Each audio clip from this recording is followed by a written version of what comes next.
10 seconds, 5 seconds. Start. Madam, there is a strong feeling among those who come from the Hindi speaking areas that we are giving a go by to Hindi. In fact, it is strange how, in regard to this particular bill or to a measure of this kind, two extreme views could be held and placed before the country or placed before this house. It is said that Hindi is being relegated to the backyard and English will continue throughout this period. And it is further said that even after this 10-year period, the appointment of a committee is just an eyewash, is a way to lull the emotions of the people insofar as adoption of Hindi is concerned.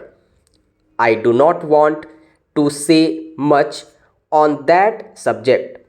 I can only say that the fears and doubts expressed by those who come from Hindi speaking areas are not at all justified.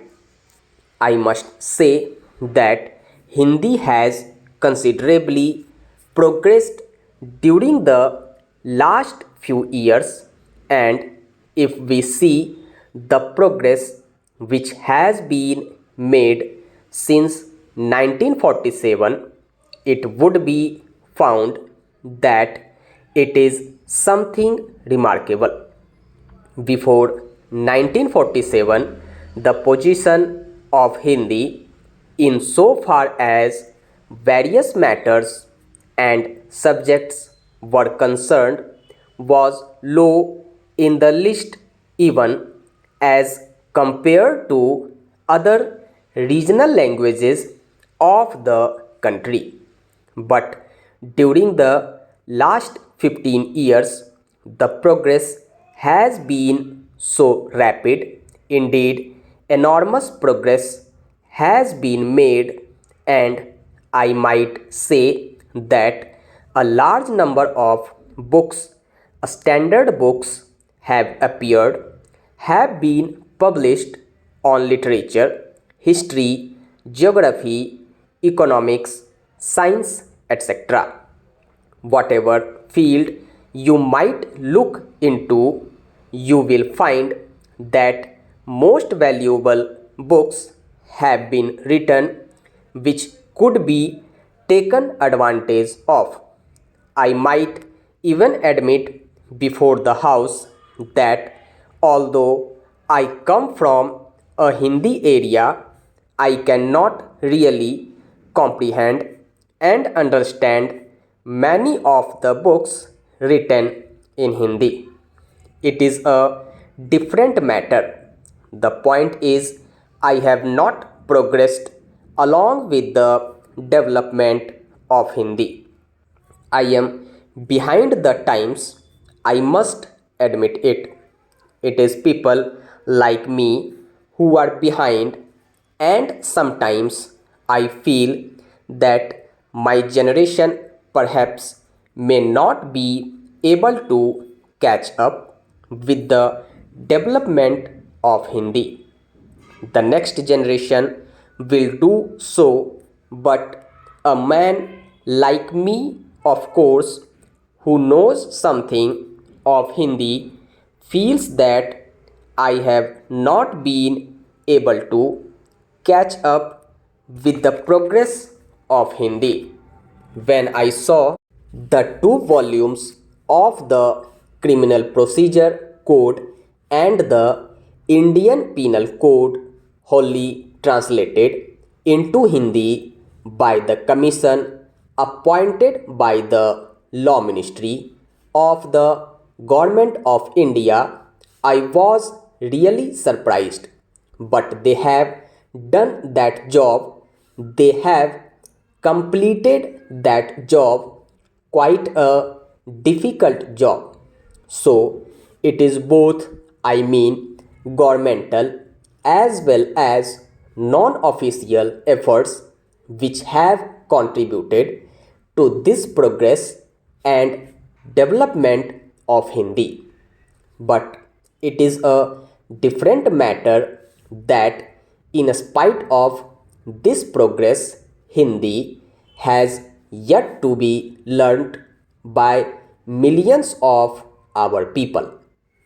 It is one thing to develop literature and the language as such, it is quite another to make it a common vehicle for its being used by the general population.